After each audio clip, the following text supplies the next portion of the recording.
and various opportunities if you have not previously attended our sessions already.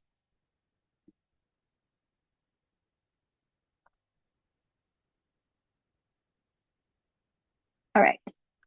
So we request that you make sure to mute yourself, as this will ensure that the professional has the complete and full attention from the audience.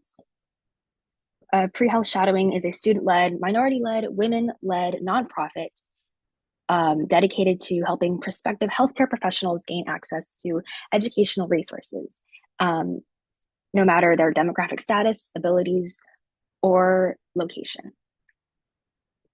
So my name is Alyssa, and I am a volunteer at Pre-Health Shadowing. I will be kind of serving as your host today. So thank you all for attending today. And yeah, so just a little PSA, we do have closed captions, as it says here on the slide that we have. So for all of our sessions, we have closed captions to accommodate all students. This setting is available on the bottom of your Zoom screen. If you need assistance with that, enabling that, the transcript, please direct message to one of our team members and we can absolutely help you with that.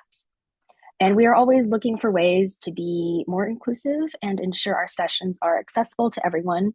So please, if you have recommendations for how we can improve, you can also email us at info@prehealthshadowing.com right there on our slide.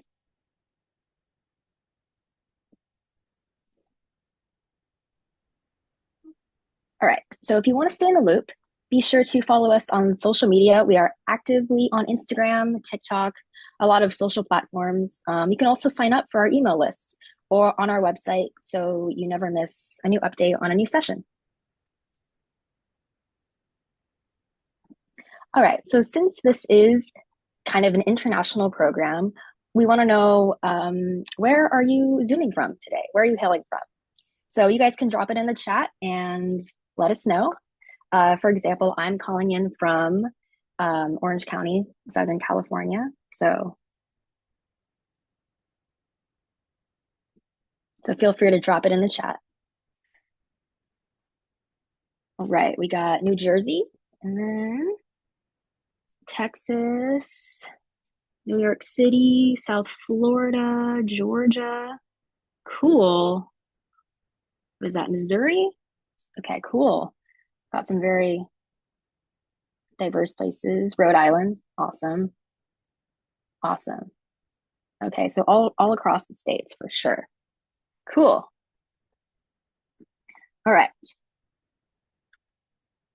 So we have some wonderful opportunities for you all, as that there's a lot of benefits that come with being a part of our program. So if you want to play a bigger part in supporting PHS, pre-health shadowing, we would love for you to join our network of student volunteers and team members.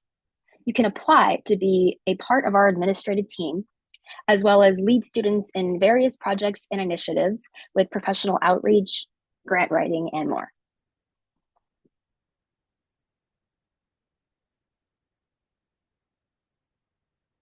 So you can apply to join our leadership team. We are actively recruiting pretty much all the time.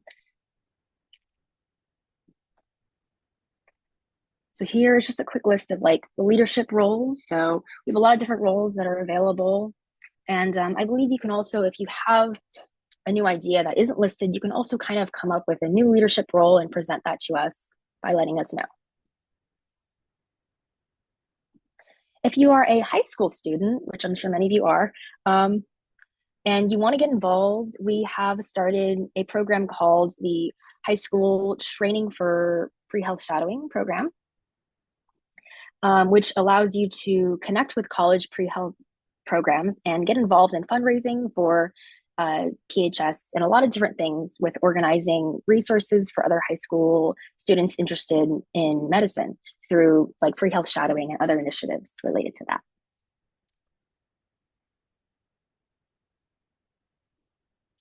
Okay, so part of our mission is at PHS is also to promote diversity. So in order to do this, we have launched an initiative to have monthly panels to celebrate different demographics in the field of medicine. If you have a mentor, professor, or professional that has inspired you and who could contribute to this initiative, you can nominate them today or let us know by using the link in the chat. I know it's not on the slide, but okay, so throughout the session today, we also encourage you to drop any questions you have in the chat, and our team members will be making note of that throughout the session. Towards the end, we have like a Q&A for you to ask the professional all of your questions and other things like that. And take good notes. Take good notes as our professional is going over their presentation, as there will be the chance to take a sort of post-shadowing assessment after. It's sort of like a little mini quiz, sort of, to kind of verify your virtual shadowing hours. And more information will be available on this at the end of the meeting, so stay tuned. And lastly, if you can, we would absolutely love it for you if you could turn on your cameras, please. That would be awesome. This is by no means like necessary. If for some reason you can't turn on your camera for whatever reason, we totally understand that, but we would really appreciate it if you could, because that would make this feel more like an in-person live setting.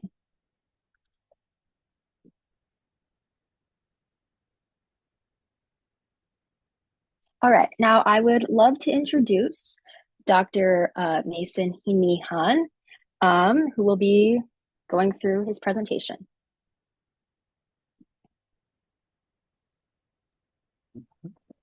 Okay. Hi, everyone.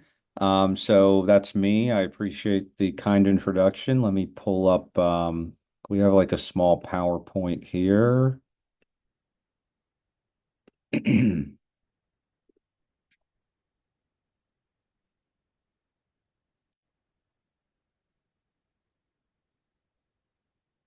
Okay. We can see that. Okay. Yep, I can see it. So, yes. So glad to be here. I'm a dermatologist. I went to med school, residency. I'm a few years out from residency. So happy to be here and kind of share a little bit about, what I do. I mean, I remember I don't have that many gray hairs yet, so I can remember being, in high school and college and kind of wondering, what how do I fit into this? How I had always been interested in science, but how do I make sense of this as a career?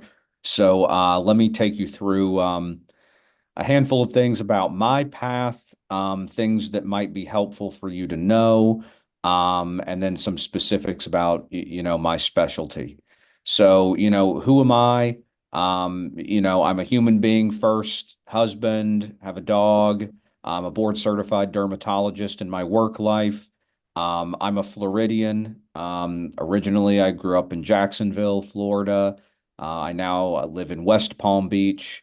Um, basically, what drives me, I have a passion for leadership and innovation. I think being in medicine is kind of a spiritual calling, as I think you'll see. Um, Even though dermatology probably has a rap as being a slightly easier hours specialty within medicine, a little more predictable, less overnight work. I will tell you, it's still incredibly challenging. There's no shortage of dealing with paperwork, insurance companies, the government, all this stuff.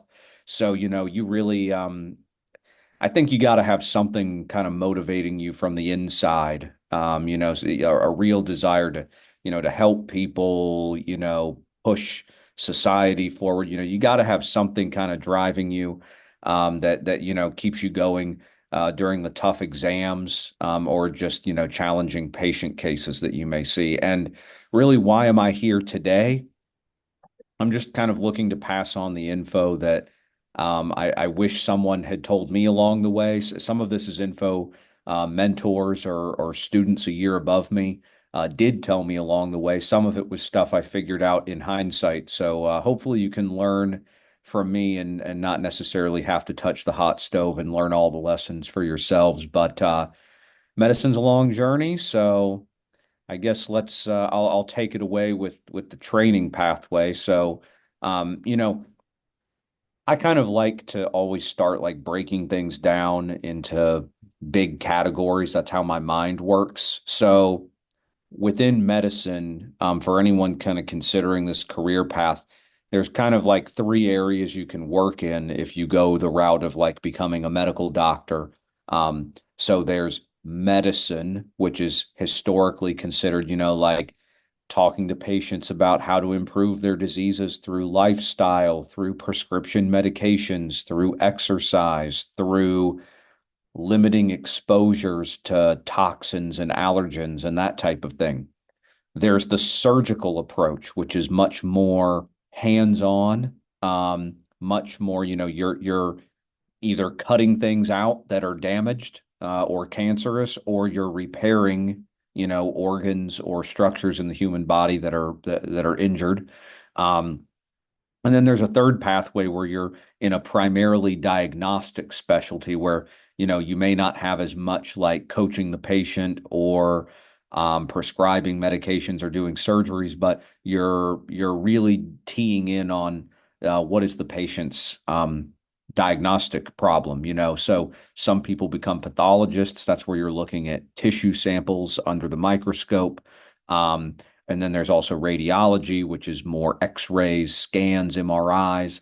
Again, in those scenarios, your patient is really kind of the physician in a sense that you're providing that patient's doctors with important information about, where they're going to be moving forward. Now, hold on one second. I think I had a smudge there. Okay, so other designation is like, do you want to be a specialist or a generalist? So specialists are kind of people that are organ specific, like what I do. I look at the skin, and that's pretty much my limit these days. You can be and those specialties, typically there's a pair of a medical one and a surgical one. So, you could be a neurologist, a nerve specialist who treats things medically and does little nerve conduction tests, or you can be a neurosurgeon where you go and actually cut out brain tumors and stuff. You can be a generalist. That's like family medicine or internal medicine, where you manage a variety of different diseases. Um, some people like being a jack of all trades, where they can feel like, I can help patch most problems and I have variety. But some people want to be really in it as kind of the final line of defense for that organ's health. And so, you kind of have to that's kind of a personality question. And then there are other niches that are appearing in medicine. There's people doing functional medicine, looking at genetics and diet and lifestyle type things. There's cosmetic physicians, plastic surgeons that, they're not necessarily addressing a disease per se. So there's lots of like combinations of, medical, surgical, diagnostic, specialist, generalist, other. A lot of people kind of float between different categories in their career. So, what was my pathway? Basically, I went to college at the University of Florida, and then I stayed there for medical school. What did I major and minor in? I did a microbiology degree because I was really pretty much from the start of college, I was putting myself in position to want to go to med school. I know plenty of people that majored in engineering, business, even art, and ended up coming back to medicine later. Sometimes you got to kind of figure out how those prerequisite classes work, but I've met people from all backgrounds that were in my medical school class. Just because I took a more traditional route doesn't mean that's the only way it's done. Uh, so that was my kind of beginning, and my Gators won the basketball championship recently, so I had to throw an image in there to for my alma mater. Um, and then, I went on to residency after medical school. You have to do 1 year of kind of a general medical surgical year in residency, regardless of specialty. I did that at the University of Central Florida, spent a year in Orlando. And then I did my dermatology residency with Broward Health in Fort Lauderdale. So, It's really the people along the way. These were my co-residents at various conferences and such. So it's really kind of a special field when whatever residency, those people are, kind of like a second family for the couple years you're there because you work together a lot. What extracurriculars did I do? When I was in college, I did research in a biochemistry lab. Um, Being in North Florida for my college, I was able to do a like summer research internship program at the Mayo Clinic in Jacksonville. Um, None of that panned out to publication for me. I was, kind of bummed about that because publications are really nice resume boosters for med school, but not, a strict requirement. More places want to just know that you were really in the trenches and know the details of what you were doing. In terms of leadership, I kind of like to throw in there that I had a combination of things. Um, on the kind of nerdier medical science side, I was president of the virology club. The University of Florida had they had a lot of professors studying viral illnesses because they have like a CDC level 3 lab. It's like only one notch below what they have like in Atlanta at the CDC headquarters. There was a bunch of cool guys that worked there that would occasionally pop by. Um, Interesting in hindsight that I did all that kind of pre-COVID era. I'm sure that that lab has only grown since then. But then I also had like fun leadership stuff too. Like I was a flag football intramural captain, and I think that taught me a lot of great like leadership lessons and just showing up, leading people. Putting together a roster of guys that'll show up on a weekly basis. There's so many things, even one story that came up in one of my med school interviews, I think was like they love to ask about like how have you interacted with somebody from a different culture than you? Because, if you become a doctor or a pharmacist, you're gonna be talking to patients who may not look like you, have the history of all these things. And, I got to tell a really cool story about how a buddy of mine who he grew up, he was a great soccer player. And for whatever reason, he found his way in our friend group. And we basically coached him on how to play American flag football. And then he coached us on how to play on his soccer team. Um, and that was like kind of a cool cross-cultural experience that came out of sports. So I guess what I'd say is there's so many ways you can tell a compelling story, out of, what you're passionate about.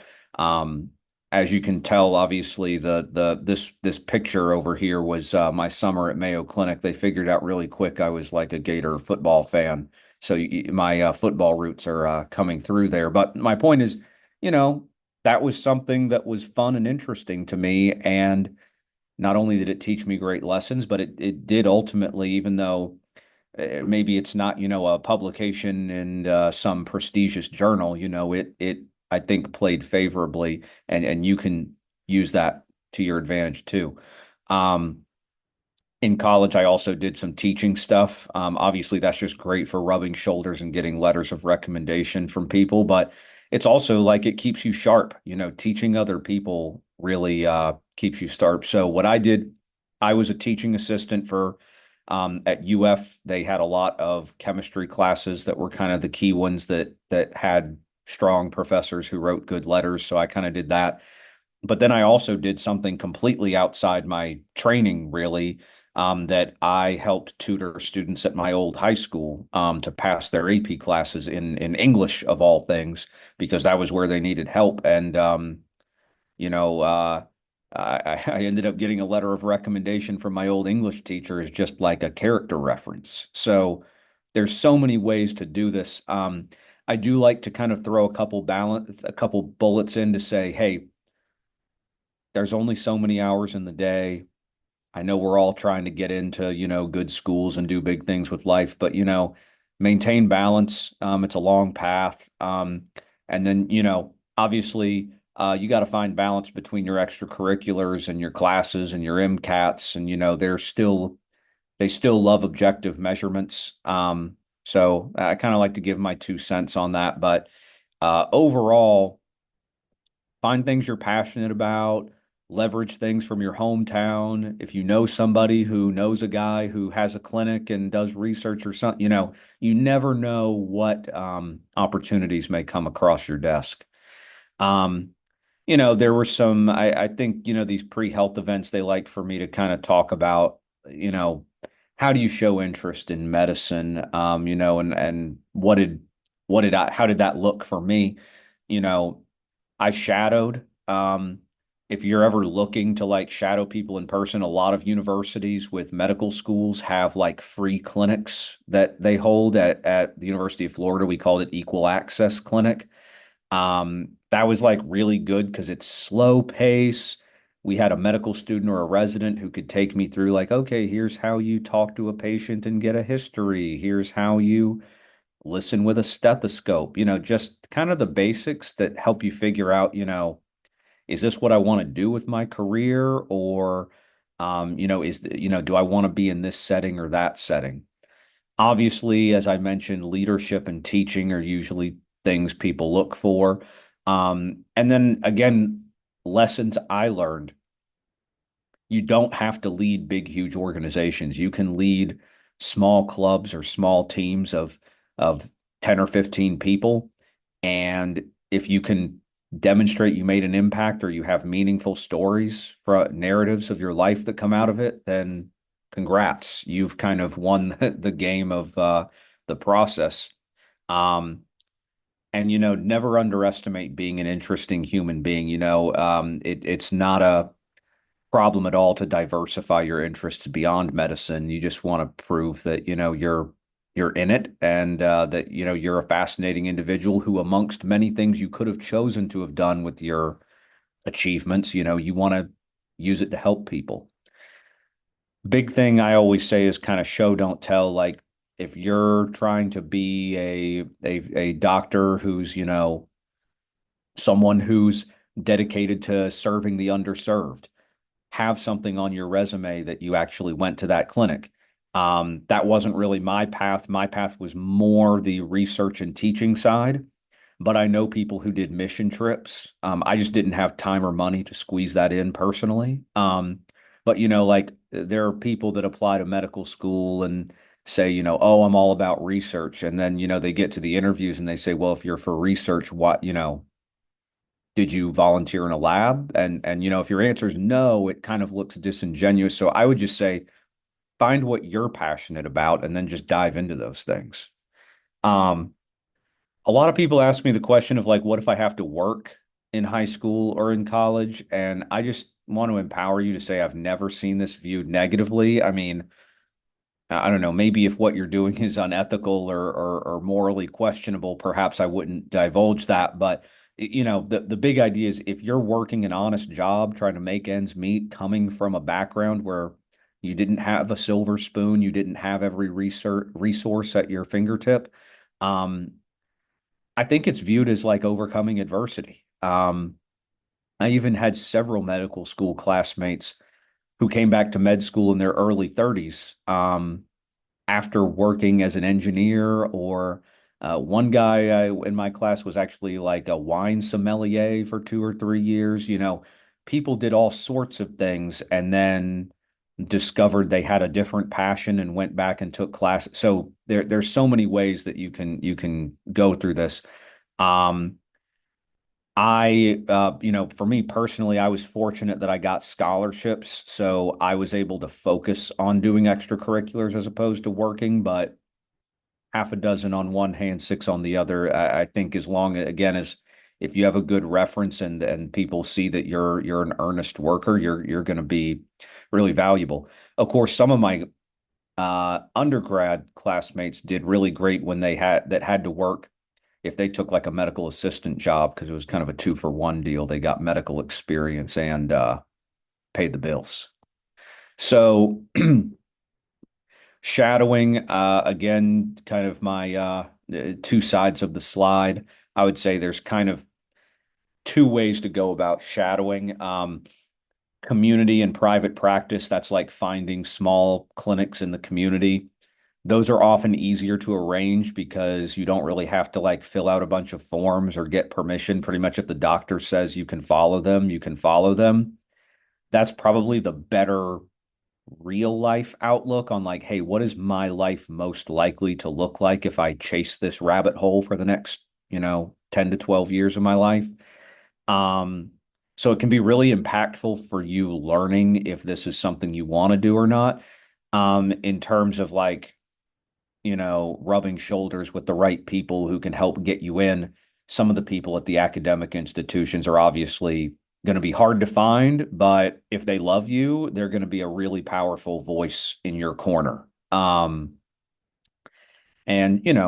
I think it's like most things in life, the more exposure you get to something, the more comfortable you're going to feel that it's your calling or not.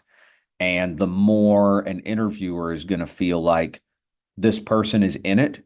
They're not going to, give up if things get tough.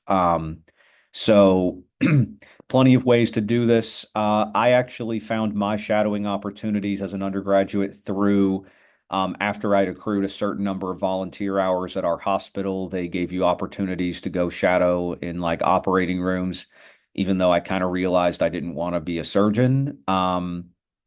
Those were super cool experiences. Like I got to see heart surgeries on 7-day old infants, on doing heart defect repairs. I mean, I was kind of like, I don't know that this is my calling, but I learned so much about medicine from that surgeon. It was really a cool experience.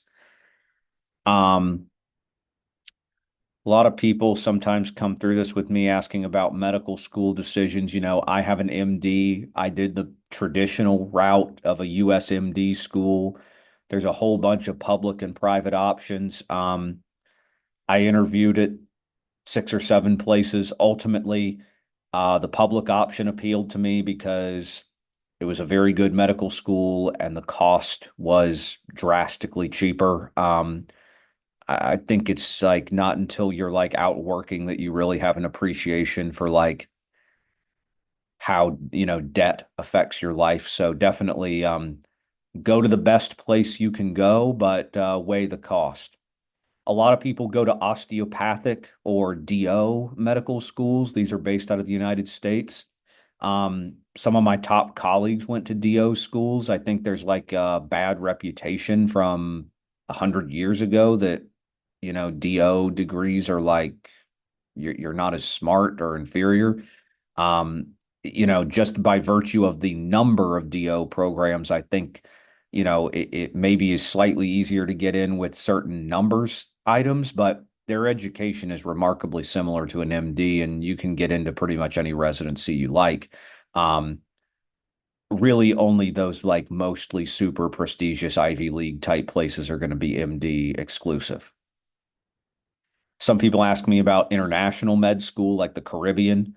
Um, my only caution with those are you just have to be an extremely self-directed individual to get through those because, they're kind of not that I went, but I know people that went through that process and the people who successfully navigated it, they basically said, hey, I got a textbook, and I was told, hey, the boards are in 2 years. Here's like a rough study guide, go. Lectures sometimes happened, sometimes didn't. Um, if you're self-motivated, you can succeed at an international medical school in like the Caribbean. And then additionally, for our international audience, medical schools from like a home country, if you're not like an American looking to go abroad, but you actually live abroad, um, there's lots of really interesting pathways. I don't want to claim to be an expert there. Um, One of my co-residents in residency, actually, he did medical school in Tehran, and then he came to the US and did a 1 year research fellowship at the University of Miami and then ended up in my program. So like you can come from anywhere and make it. It's just you know as with anywhere, there's a bias towards, the US based schools. And so you just have to get a little more creative. But I've seen it done. Literally, my colleagues have done it every way under the sun. And then some people opt for alternates like dental school, maxillofacial surgery, which is a dual dental medical degree. You can get podiatric medicine for where you work on feet and how people walk. There's chiropractic work. Those alternates have some limitations, like dentists, podiatrists. They have limitations, like if you accidentally notice they have something outside their mouth or outside their foot, you're technically not able to address that. So, there's limits, but lots of interesting ways to do it. Um, I caution people about, the admissions process kind of takes you through a lot of funnels in medicine. A boatload of people apply. Very few, I don't know if you can even see my cursor, but it's like thousands upon thousands of people apply only for 114 or whatever the number is for a school to matriculate. And then when you finish med school, you go back to the top of the triangle, except all the applicants are the winners of the initial funnel. So I kind of just like warn people to say there's a lot of steps in the process. Don't forget your worth. Don't let the funnels kind of distort your sense of worth. You are intelligent people who are going to do amazing things with your career. And actually, some of the most transformative people in these fields are not necessarily the people who, got into Harvard Medical School and did this crazy fellowship. We need those people too, but there have been transformative leaders from all walks of life. If you are looking to go into medicine, this is kind of a list of specialties. It's somewhat kind of color coded by the challenge of getting into the different specialties. I guess my point being is, you may have to work more or less hard for certain things, but there's a place for all of us in medicine, and you can find that niche for you. Um, I'm very blessed that I got to do the specialty I wanted to do. So, anyhow, speaking of which, I will tell you a little bit about my career. So, why did I pick dermatology? I would say there's kind of like the personal and the professional component. I usually tell people that are asking me what specialty should I pick when they're a med student. I was kind of like, pick something that fits what you can personally stomach. I had a classmate of mine who he did a rotation in neurosurgery, which is notoriously one of the hardest specialties. And I think he was in his like mid to late 30s already, and he like the hours and the sweating during the surgeries and stuff, he like passed out, and the dean was like, I think you need to seriously consider whether you're physically capable of this one, but then I have another classmate friend of mine who's like, Mason, I I would shoot myself if I had to look at rashes all day. It's boring. I want to be in the operating room at 3 a.m. taking a gallbladder out. Like, I want to know that that person would have been dead without me in 2 or 3 hours. And I'm like, thank God people like you exist, but I will gladly sip coffee and treat these rashes and skin cancers from, 8 to 6. So I'm kind of a family oriented guy. I need predictability. I'm heavily impacted by sleep deprivation. My surgical colleagues just have nerves of steel, but maybe less patience than me. So it fit my personality to do what I do. Um, but professionally, I also really like derm in that I get to do medical stuff. I prescribe creams, I teach people about sunscreen, but I also have surgeries that are while patients are awake. I cut out skin cancers and melanomas. Derm is very visual. I really I don't have to put somebody through an MRI or a CT scanner to see what's going on with their skin. The science is really interesting, medications, light, lasers, immune system diseases. Um, and then, of course, derm also does have kind of the rejuvenation component. I do mostly medical dermatology, not cosmetic, but um, you know, uh, people at dinner parties tend to ask me about Botox and not melanoma. So, that's always like kind of a fascinating part of the career. And then I always show this as like just the most humorous derm image I've seen. I didn't pick derm for this reason, but sometimes people have really cute things like this guy turned his mole into a Air Jordan tattoo. I don't know. It's just one of my favorite pictures I've seen. How do medical visits work? Obviously, we get a history. That's the subjective part. We do a physical exam where we look at the patient, touch them, that type of thing. We assess and give diagnoses, and then we put a plan down. Are we going to cut this out? Are we going to prescribe a medication? Are we going to change their lifestyle? Um, in terms of skin science, the skin's got a bunch of, it seems simple, but it's got a whole bunch of different components. It's got hairs, blood vessels, sweat glands. You've got the exterior epidermis. You've got the connective tissue of the dermis and the fat cells. And basically, the game that I play in my specialty is to say the layer of the skin that's affected determines how it visually looks to your eye. So, epidermal diseases have like flaking and scale. Dermal diseases don't have flaking and scale because it's beneath the surface, So that's like the difference between, say, eczema and hives, if you've heard of these kinds of diseases. Um, the melanocytes, that's what gives your skin its color, pigmentation, those exist at the juncture point between the epidermis and the dermis. And so obviously we all come in different, skin thicknesses, shades, colors, etc. And so, how different diseases affect different people, it's really everyone's completely unique. Nobody's going to be exactly the same, and especially in the like globalized world we live in, and people are getting all sorts of interesting genetic combinations. We're not just Europeans or Africans or Native Americans anymore, where everybody's very mixed. So these derm diseases are literally evolving as the world population evolves. um you know when we evaluate rashes, there's kind of this idea of which body part does it affect. Like eczema tends to affect the insides of the arms, like where the fold is. Psoriasis tends to affect the elbow on the outside. There's also the morphology, is a rash really thick and scaly, or is it breaking down and forming little blisters?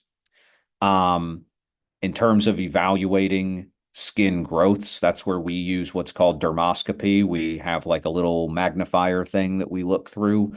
Um, and you can kind of say like a non-specific growth that could be nothing, could be a skin cancer, but then when you look at it under the magnifier, you see these atypical winding blood vessels that are indicative of skin cancer. Moles, there's all sorts of patterns. I kind of grabbed some photos that, I had to study in residency about, what are the benign patterns on the left versus which patterns look like a melanoma. I won't get into too much detail, but, suffice to say, the study of these visual patterns is kind of like what my field is concerned with. And then when we don't know what something is, we gather data by sending skin to the lab. You know, Superficial skin growths can be shaved off. Deeper things can be cut out surgically or use a little cookie cutter punch device. Um, so these are kind of like slides from our what we teach the med students on like the different types of surgeries and what type of scar the patient may get after and how much information it gives you.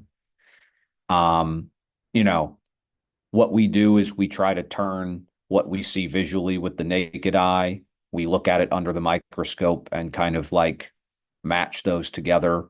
So that's like eczema is the epidermal layers are basically getting swelling and fluid.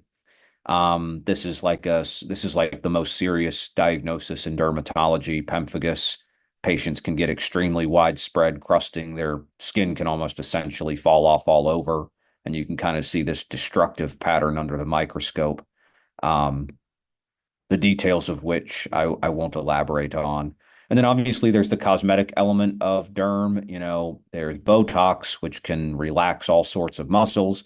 Interestingly, Botox has also been found to help with migraines and people with muscle conditions. So there's lots of cool things with that. There's, fillers and, lasers and, skincare routines and chemical peels and all sorts of these things. And where the cosmetic and the medical ends, it's hard to say sometimes because some people get like dyspigmentation from rashes, acne, etc. And so our job is to not only get control of their medical disease, but make things look better after the fact. So I don't know, tried to race through that in a pretty reasonable amount of time. I threw this in there. They always ask like your Instagram handle and whatnot. That's mine. That's my professional one. I haven't really done anything with it yet. I'm kind of breaking out into the speaking gig life and trying to share what I have. So, um, happy to answer any questions. And offer what I can. But hopefully, I gave you a small glimpse into the things I think about, and maybe some of that advice will help you as you guys launch into your own careers.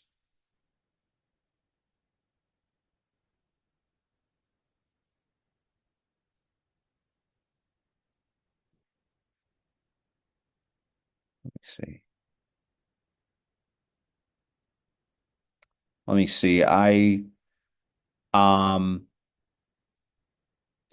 So someone asked what jobs did I have in undergrad or post grad. So I didn't actually have to take a because I had some scholarships and also because Gainesville is a very low cost of living area that I could like I dream of the days that my rent was $600 a month. I dream of those days. But that's small town, rural Gainesville where, there's a town of, 100, 200,000. Now I live in like an urban, big city area. So, a little different, but combination of scholarships and living in a small college town, I was able to make it happen without having to work like a restaurant job or a medical assistant job, like on a super common basis. But what I was able to do was, um, after a year in my research lab, I was able to get a research stipend that paid me, I think, like 400 or 500 bucks a month, which helped me cover some groceries and stuff. So I actually got paid to do research after I had paid some dues in. Um, Before medical school, interestingly enough, this was after I'd been accepted to medical school, but before I went, I had no money and I needed a bunch of professional clothes like ties and stuff. I only had like one or two suits to go to my interviews in. So I actually worked as a lifeguard in my hometown just to scrape together the money to like buy some suits for going to medical school. That was not on my application. That was strictly for the money that I needed new clothes. I, like I said, most of the people I know who went to med school who took jobs in undergrad did medical assistant jobs because they got exposure to physicians. Uh, a few people I know did like restaurant jobs because that was all they could find. And they made it work. It was harder. They had to work harder. They weren't bridging the gap with medicine through that, but they got in and they felt like it wasn't a hindrance that, they had like their manager write a letter of recommendation and places found it compelling. Okay. What made you want to specialize in derm? I would say I'd probably same things from my PowerPoint combo of personal and professional. There's a question here. Do you think the prestige of the undergrad you go to affects anything? Unfortunately, yes. It isn't everything, but it's something. I think that's like a valid perspective of like yes, if you're at a big name institution with very well-known professors that when they write a letter, everyone knows who they are, um, that does make somewhat of a difference. But I will honestly tell you, I think most places understand, and I would say this too, is some of my best colleagues were not people with amazing pedigrees. Like, honestly, a couple of the hardest working people I know are people who scrapped and went to Caribbean med school or went to junior college and then transferred into a major university. Um, so, I mean, I think prestige is something. You're just going to get more looks if you're from a big name. I mean, unfortunately, that's just the world we live in. But I don't think it's a killer to not be at a major university. And uh, trust me, I wouldn't trade the extra debt of like tripling my education cost for, I think a lot of the state public schools are really quite good in education. Like if you can get into your top one or two state schools in most states, you're gonna do pretty okay. Um, because a lot of the states want to incentivize people staying there. Like if you're the state government of, I don't know, South Dakota, somewhere very underserved, very rural, you're not going to want your smartest person in South Dakota going to Harvard. They're never going to come back. Like, they want to they're somewhat incentivized to try and keep talent in-house. So I think there's lots of creative ways to get around that. How important is a good MCAT score? Um, MCAT has been described as you want to meet a certain threshold to get your foot in the door. The MCAT doesn't get you accepted, it gets your application looked at, if that makes sense. Like one same with you'll take in med school, you'll take like the USMLEs. That's the medical licensing exams. Like you've heard this called step one, step two. Um, so step one's pass fail now. It used to be scored in my era. So step two is now the scored one. Anyway, the bottom line is you want to hit like basically schools will have typically for GPA or MCAT, they'll have a minimum. Like if you because they get 12,000 applicants or whatever crazy number, they'll use cutoffs and basically say if your GPA is below this number, your application's in the trash. If your MCAT's below this number, again, we don't even look at you. But once you've met that minimum, I think most places know. There's a few places as there always will be, that all they care about is what their average score is. I'm in a meeting. I I'm good. Thanks. Yeah, I'm good. Um, so I would say, your MCAT, you want to get at least a good enough score that you're going to get your name in the door. But you don't have to be so obsessed with it. Like, oh my gosh, I don't have if I get that perfect score, they're just going to accept me. No, no, no. They know that like scores aren't everything. Um, let's see. Uh, oh, someone asked me about, like some of my derm stuff. Like, can dermatologists do like skin tags and that type of thing? Yes, I do skin tags. Typically those are surgically removed. We either spray them with cryotherapy, like liquid nitrogen. I have a little spray gun device. It's cute. Or you can put a little numbing shot and snip it off, as with most benign skin lesions, moles, etc. You can pretty easily remove things. Obviously, the skin is very accessible compared to our internal organs, so it's easy for me to remove things. Creams and topicals don't work so well for removals. Prestige of medical school affecting the residency you match into. I think I kind of addressed that. It's analogous to med school. The name matters some, but it isn't everything. Um, Thinking about taking a gap year. Um, I know tons of people that have taken gap years. I think for the right person with the right mission for their gap year, that can be really helpful. Like if you're If your application is otherwise great, but you don't have research, taking a gap year to do research makes a lot of sense, right? It's filling that gap in your narrative. If you want to serve the underserved and you want to go start a clinic for, the poor, for Medicaid, for undocumented immigrants, like, and you need a year to go do that because your med school was all about research and stuff, that would fill a gap in what you're looking to do long term. If you're taking a gap year and there's not a great objective involved, schools and residencies may say, like, what did you really accomplish with that gap year?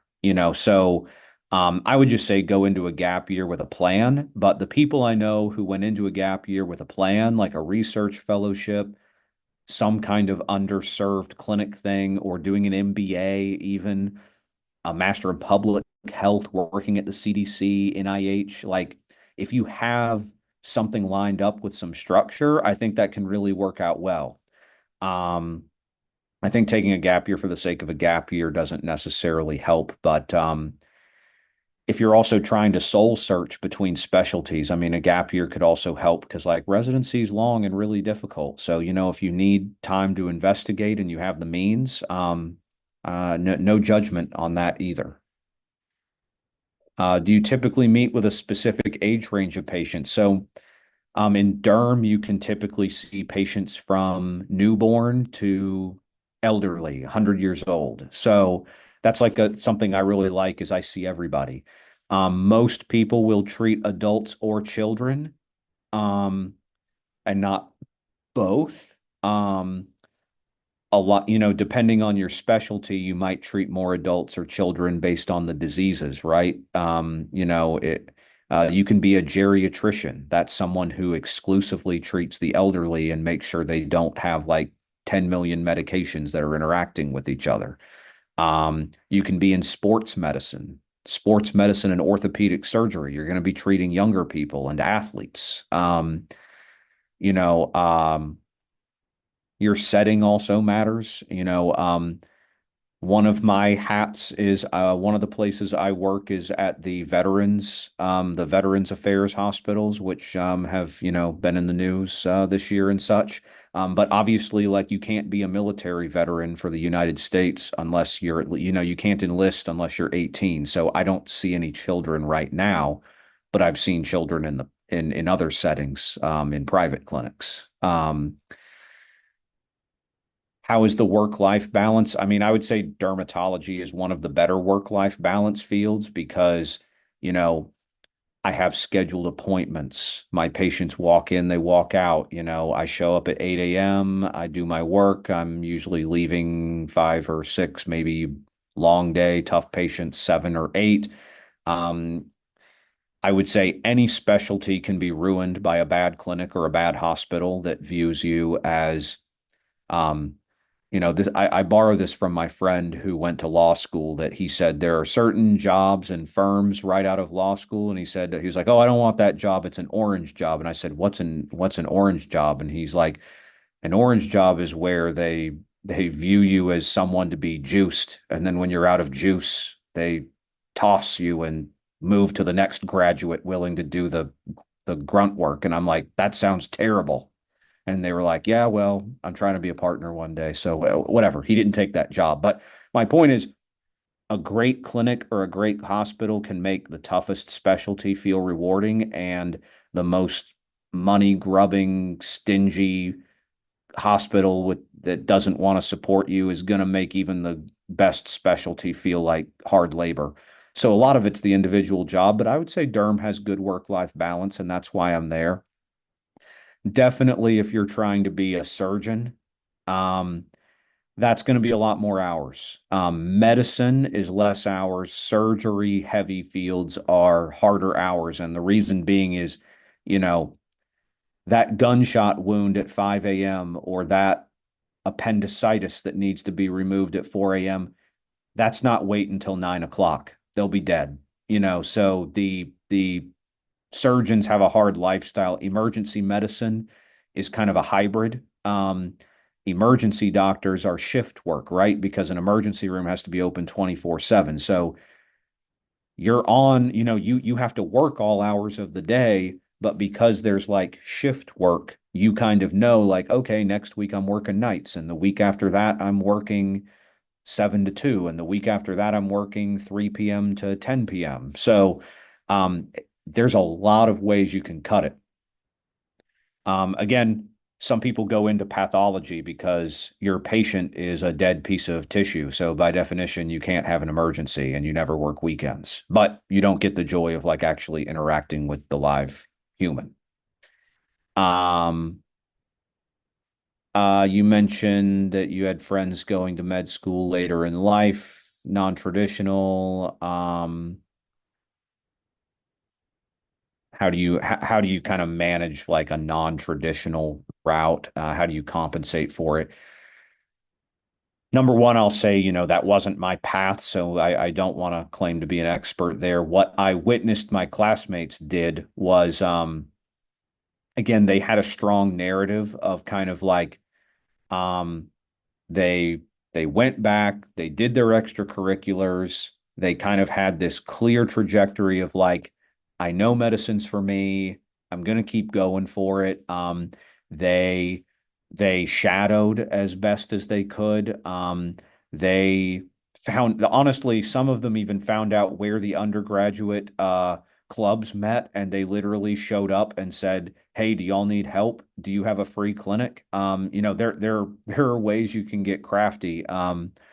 Maybe that feels like an interesting play, but um, truthfully, if you're like doing volunteer work or working a job, um, I still think those are valuable life experiences. Like, you can't compare yourself to an undergrad really if you're in a non-traditional path. You have to kind of find things that honestly make sense for your um, stage of life. If you're in a season of life where you're in your, 30s or something, you know, being something like, oh, I led an initiative with my homeowners association to like improve the health of my neighborhood, maybe that makes more sense. Maybe that even has less competition because ultimately they're going to be comparing you to other non-traditional applicants. They're not going to be comparing you to like, oh, well, we have an undergrad who like worked in a biochem lab. It's like they're not comparing you to that person. They're comparing you to the other 32-year-old who's been an engineer for 10 years that wants to go back to med school. So I guess consider who your competition is there a little bit. What are good pre-med jobs, roles for clinical patient hours for medical school? Medical assistant jobs at outpatient clinics are nice. There are paid research lab positions. That's not really medical, but it does kind of fill the research need. Um, and there's just literally no shortage of need for medical assistants and research lab workers because it's tedious. It doesn't pay well. People with advanced degrees won't take those jobs, but someone hungry for a letter of recommendation will. So they know that part of their payment is kind of, supporting your career. Um, I've seen people, I would probably say like maybe like in the realm of not good. I would say you're applying to medical schools at places that are highly academic. I don't know that I would take a job with a pharmaceutical company. That might be viewed non-favorably by some academic places that don't trust big pharma, if you will. I personally have seen like physicians at the end of their career like be able to speak ethically on behalf of drugs they believe in. But I would probably say if you're not accepted to med school, I would really be careful to not get branded as like, oh, this person's in it for the money. I'd be a little careful about that. Draw your own ethical line when you're out of medical school, but I would say probably leave that one on the sideline. There are research companies where you're not necessarily in a lab. Not really insurance companies, but there's places that are like looking into, they do like market research on like where are patients underserved. There's There's, I guess, probably a big thing that's come out is like all the tech stuff, and I'm not really. AI is the Wild West. I'm talking about like there's people with these apps that like Doximity is like a community for physicians. There's like all these apps that potentially need people. There's also news organizations that might want you to write on medical news. There's like lots of like cool ways because I saw someone mention being an EMT. EMT, great, great job. You'll see tons of stuff. Probably hard to maybe balance that with being a med student because it's just so demanding. I guess I'm trying to suggest jobs where the job is easy enough that you're not going to be physically or mentally taxed to the extent that you can't continue to study because it's like you're still probably going to classes. You're still probably doing extracurriculars. You know, I try to tell people don't sacrifice your health. Go to the gym once or twice a week. Go for a walk. Go for a bike ride. Don't, to me, you're not winning the game of life if you sacrifice that stuff, excessively.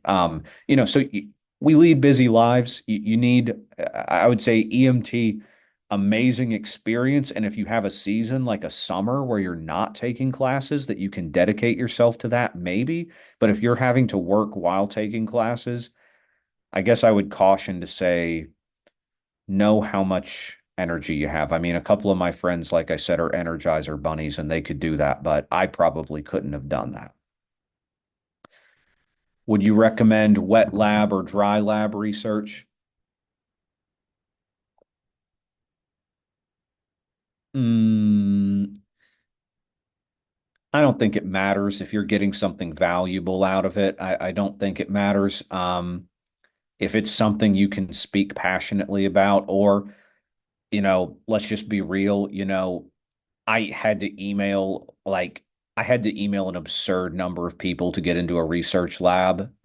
Sometimes it's taking the opportunities that are just available.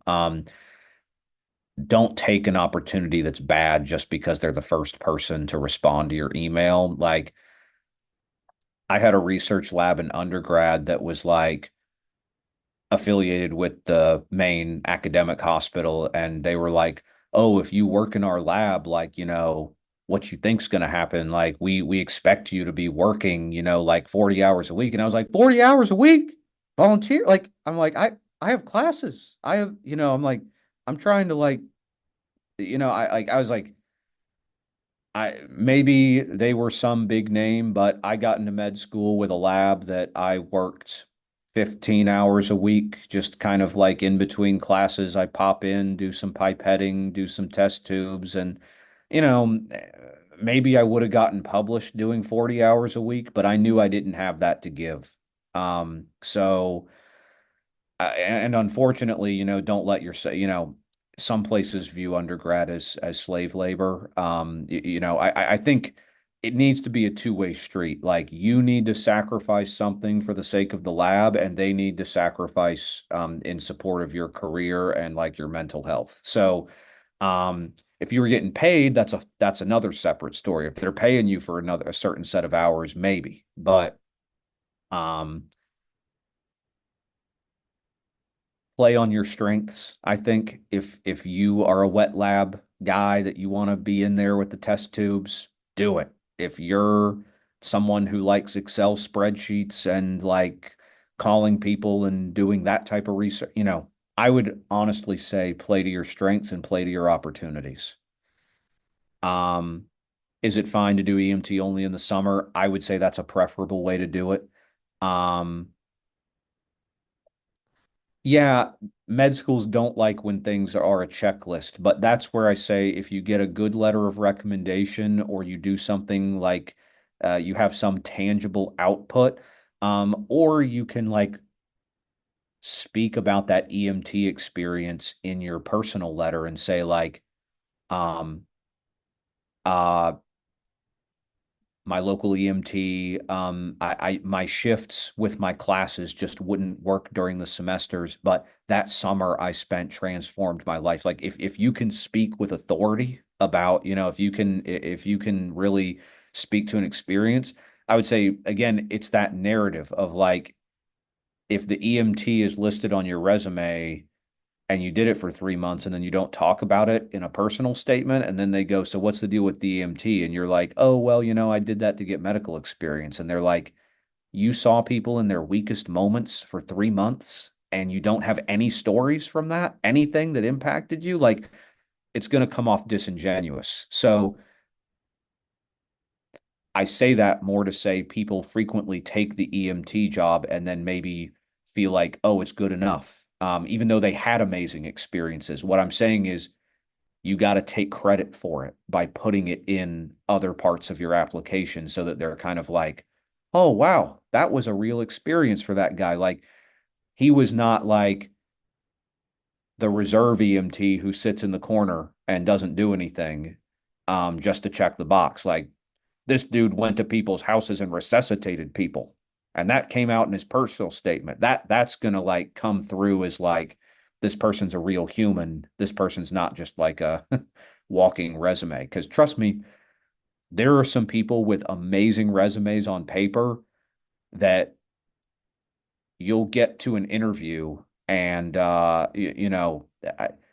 would say most medical schools, unless you're applying somewhere really cutthroat, their goal is not to like be like, how can we prove this guy to be dumb? We're gonna like uncover, they're not like rubbing their hands together trying to like find you out, but they're gonna push you a little bit to kind of be like, I see you worked in this biochem lab. Tell me what you found. What were the control groups like?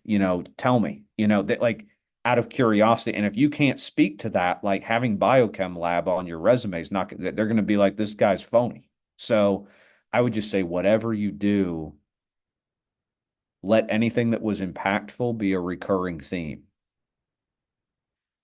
Okay, looking back, would you say it was worth the time training?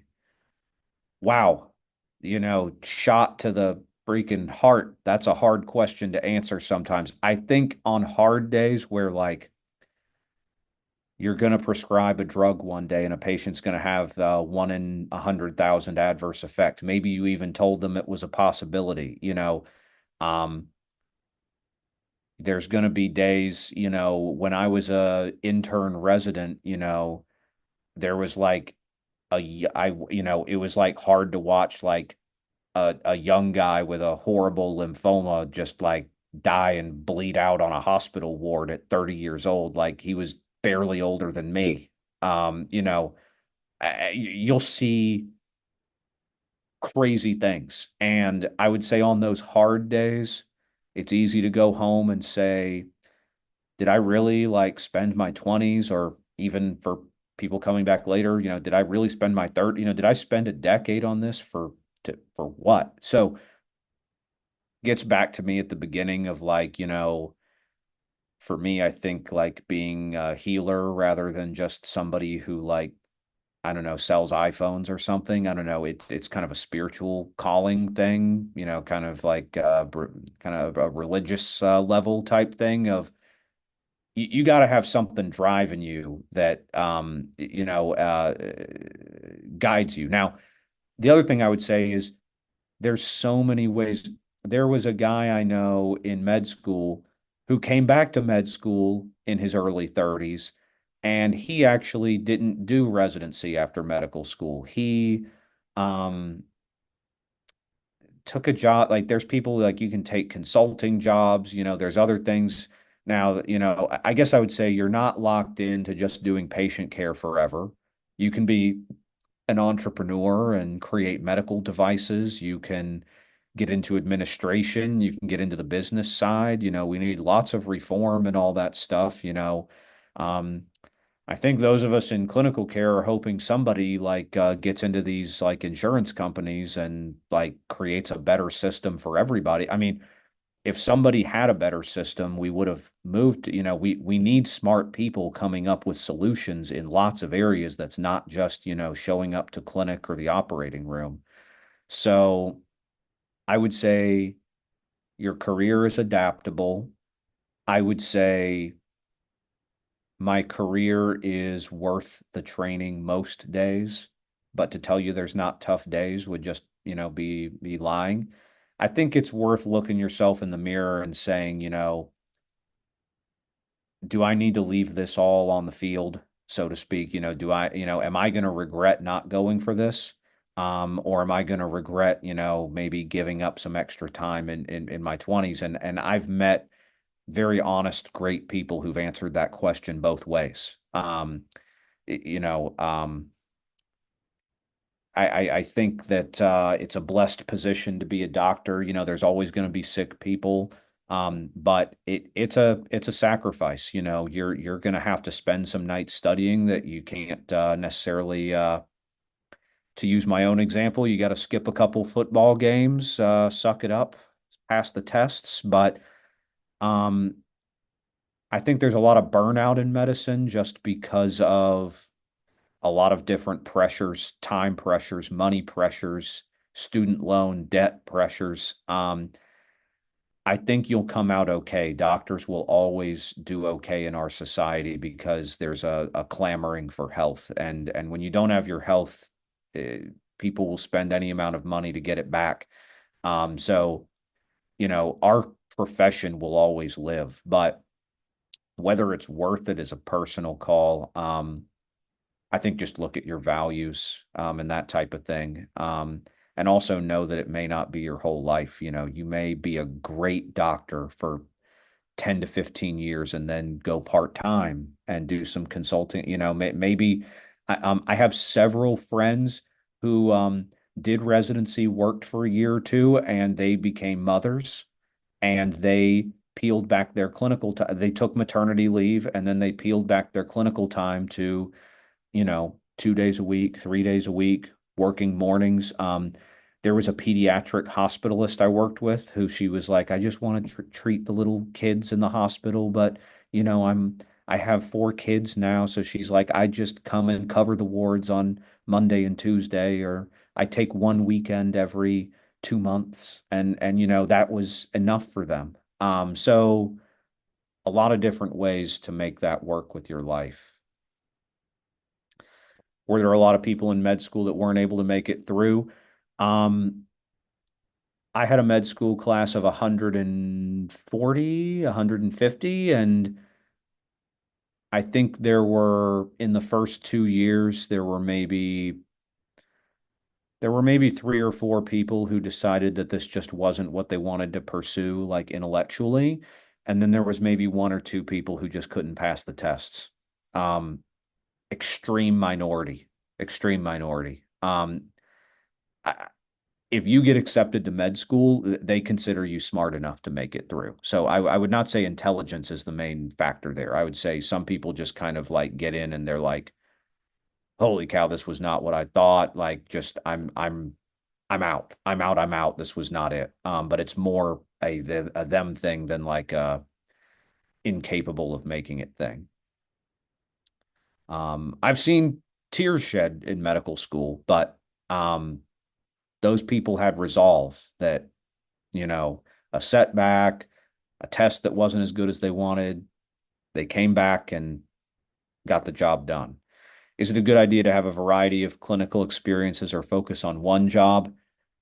Ooh, that's tough. I would say getting focusing on getting at least a few in-depth experiences is critical. You want variety, but variety at the expense of in-depth experiences is probably not ideal. If you decide after graduation you don't want to practice and you go into consulting, can you ever practice? Would you ever be able to?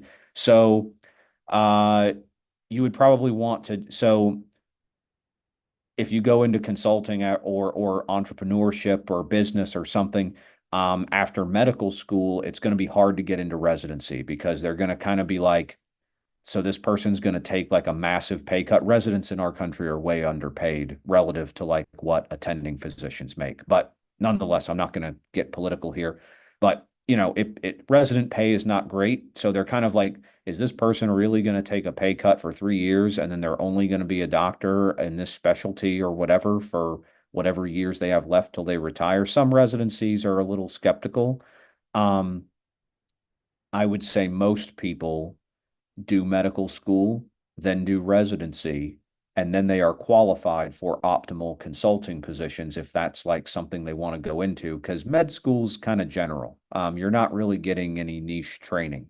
Um, but again, I've seen it done every which way under the sun. But probably when you start getting into your late 40s, 50s, I don't know any residency program would take you at that point. But there's people that have done it, trust me. Um, how are you able to manage your schedule during residency versus as an attending? Uh,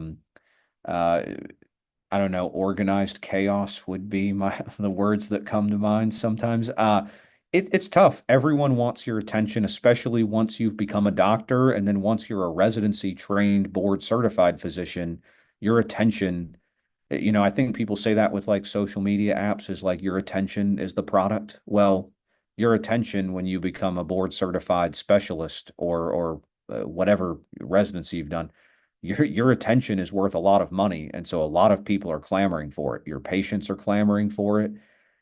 The person who owns your clinic or your hospital is clamoring for it.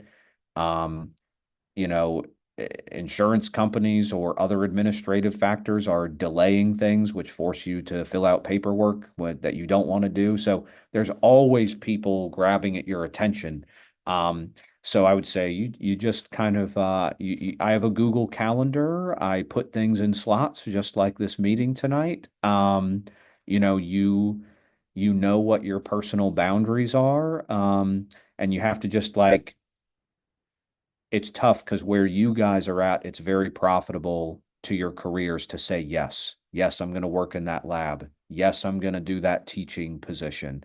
I would say once you get past residency, you have to start saying no, which is very difficult because you've basically lived 30 years of your life getting extremely rewarded at every turn for saying yes. And so um, way off in the future for you guys. But yes, it's doable, but you have to learn how to say no to people, which is very hard, especially when they're like a patient who's sick or like somebody who wants to pay you for something, and you're just like, I need to go spend an hour with my family, not like making an extra $50. Um, our residency application similar to undergrad in med school? Yes, there's an exam score component, there's like an extracurricular component. Extracurriculars become somewhat less important as you move along because med school, they will mercilessly schedule you like a lot more stuff to do. So, like in med school, they kind of know like you're not going to be the president of three clubs and playing intramurals and do it like just because they're gonna med school, they're gonna overschedule you. They know you don't have time for that crap. So they basically are going to be a little more focused on like what do the doctors who've worked with you say about you. Yes, there's an element of GPA and board scores, but and then there's a little bit of research, but mostly it's kind of like letters make a big difference. How they phrase you, how they say like, oh, you're in, this person has a mind for this specialty, or this person is just a hard worker, like all those little things come into play. So med school becomes a little more of a game of impressing the right people, for better or worse. So if you just find the people you connect with, you're not going to connect with everybody. I've met doctors I completely disagree with. They're kind of jaded, and they're a brilliant researcher, but kind of jaded in clinical care, and I just don't really want to like be around that. But hey, if you're like gunning for like a major research position, you might want to brush shoulders with that person. Maybe you don't want to like see patients with them, but you might want to be like in their lab. So I guess I would say med school is a different game than undergrad. Undergrad's a game of kind of like crafting your own experiences. Med school is more about if this person's a renowned lab person, be in the lab with them. If this person's a great clinic person, be in the clinic with them, and then let them speak to your strengths. What did my schedule look like during residency? I went to a community program, so we rotated a bunch amongst the different clinics. So it was like 1 month I'd be at one hospital, the next month I'd be at a different one, the next month I'd be at a private clinic. 1 month I was at a cosmetic only clinic. So it varied month to month. Um, we would have, some programs you do your like lectures in residency like every morning before clinic begins. So you have to like show up early at 7:30 or whatnot. My program, we did all of our lectures on Fridays. So like we didn't see patients on Fridays. We did a kind of grueling lecture series where it was like college again. You were sitting through like lectures on all these different skin diseases from 8 to 12 on Friday mornings. Every program's completely different. Um, so yeah, that was kind of the approach on that. Residency, you need lectures, but you really want to be seeing patients because that's your chance to like see like that person was sick. What did we do? Did they get better? And build on that because just like in medical school, you'll find one guy is a great lab guy, but a terrible clinic guy. Same in dermatology. I would see like, ooh, okay, Dr. Smith is great at cutting out melanomas, but I wouldn't want him treating my rash. And, Dr. Johnson, like, he can eradicate any rash in 2 weeks, but I wouldn't put a scalpel in his hand. I don't want to touch that, So we all have different skills, right? Like, so, um, someone's going to be really good at one skill or one disease, and other people, it. I guess it's kind of the scary part of being in medicine is seeing different people's strengths and weaknesses and realizing like as a patient you really have no idea of knowing like the guy who's like the world expert on this is really not the expert on this other thing, but everybody just has glowing recommendation.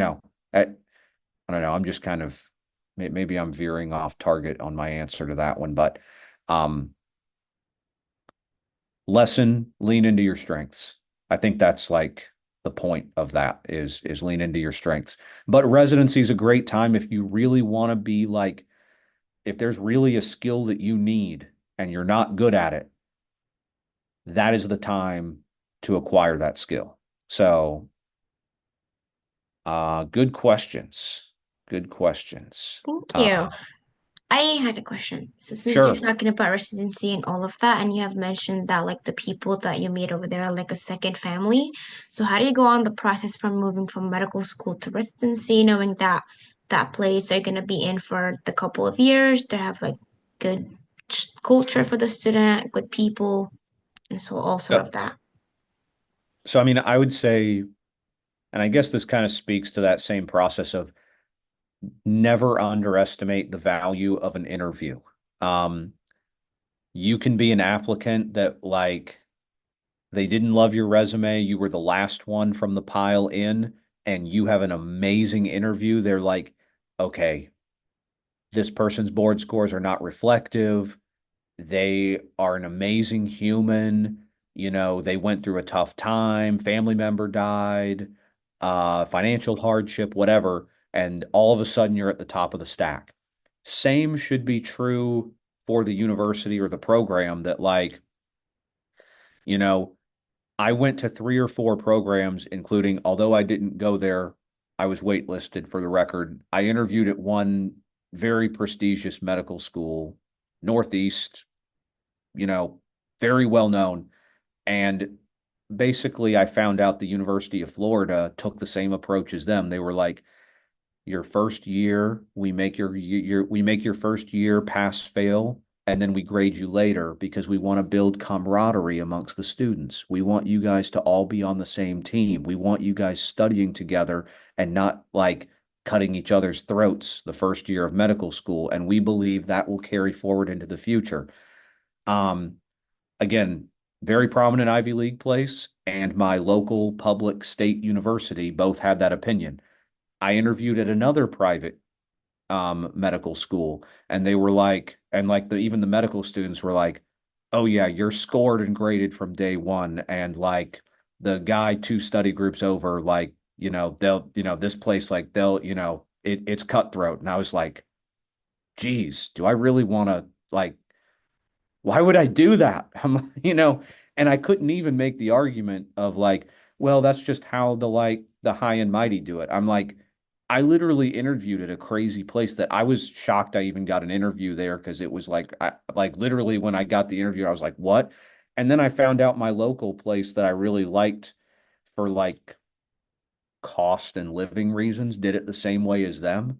It was like validation that like some universities just have um some are very hierarchical, very like you have military, like you've got the boss, and then you've got, like, and you follow orders, and we are graded, and then other places were kind of like, we want team players and we want collaboration, and that spoke to me more. So, but you know, uh shall we say some of my, I will say, not for medical school, but when I was interviewing for intern residencies, it was actually kind of entertaining. I interviewed at two programs that were sports rivals, and they said, basically, they were like, basically, these hospitals are like the basketball teams.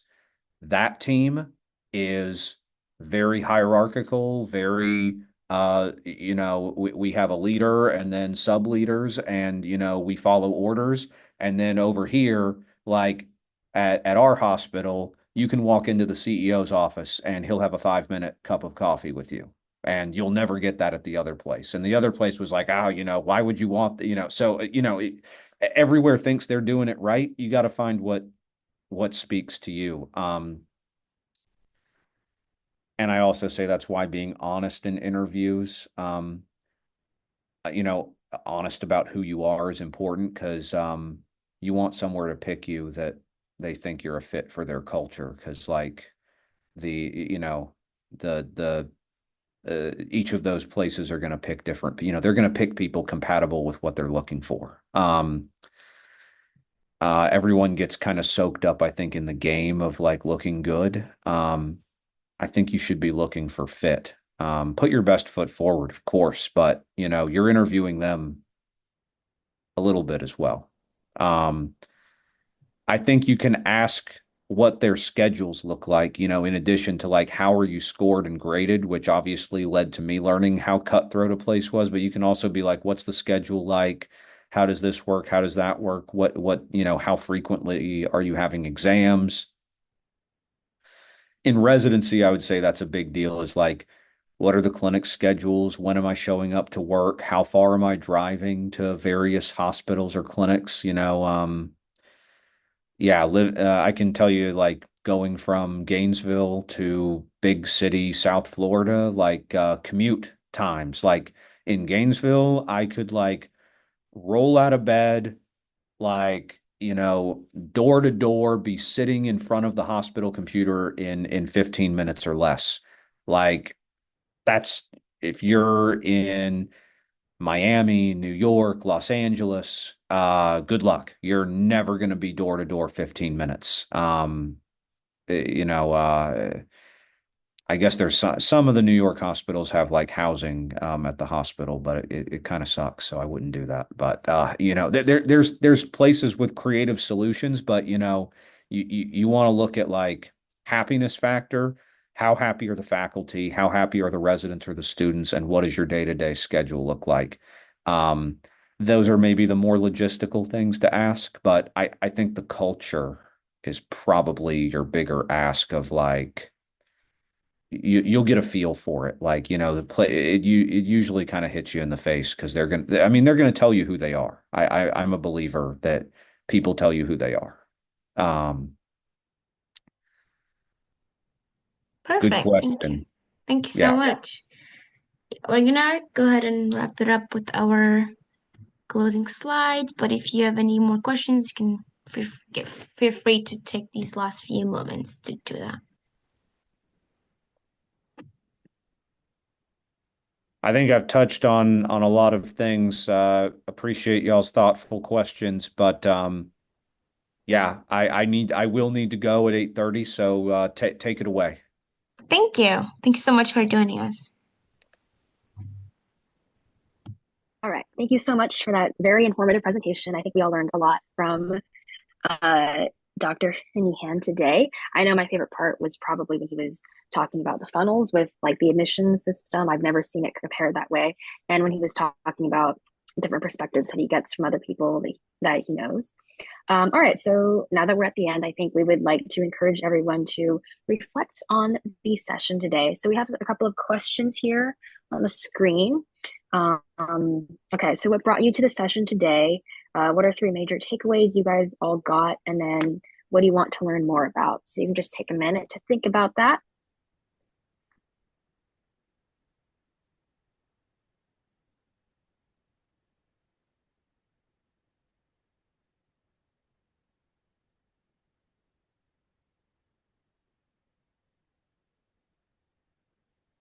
All right, okay. Um, So writing a reflection is also not required, but we would like it if you could possibly maybe submit some sort of reflection on our website. There's a link right there for publication or recognition or things like that. Um, and we also accept other reviews or success stories if you would like to submit that. Oh, right. So if you want to learn more about pre-health shadowing and get involved in our program, we encourage you to visit our website. I think we kind of touched on this before, but you can, once again, you can become an asynchronous volunteer to get certified hours through professional nominations, graphic design, and social media promotion. A lot of other roles as well. Like I said before, we're very open to a lot of things. And we're also accepting team member applications if you want to take on a more active role in new projects and things like that. And then this is our slide asking for, once again, we are humbly asking if you're financially able to donate. And if you could please consider sending a few dollars to us, we by Venmo or PayPal, or hopefully that'll work for you guys. It costs quite a bit to keep our program up and running and free for all of you. So if you are someone who can afford it, or if you know someone else who can possibly donate, we would really appreciate that. So yeah, thank you.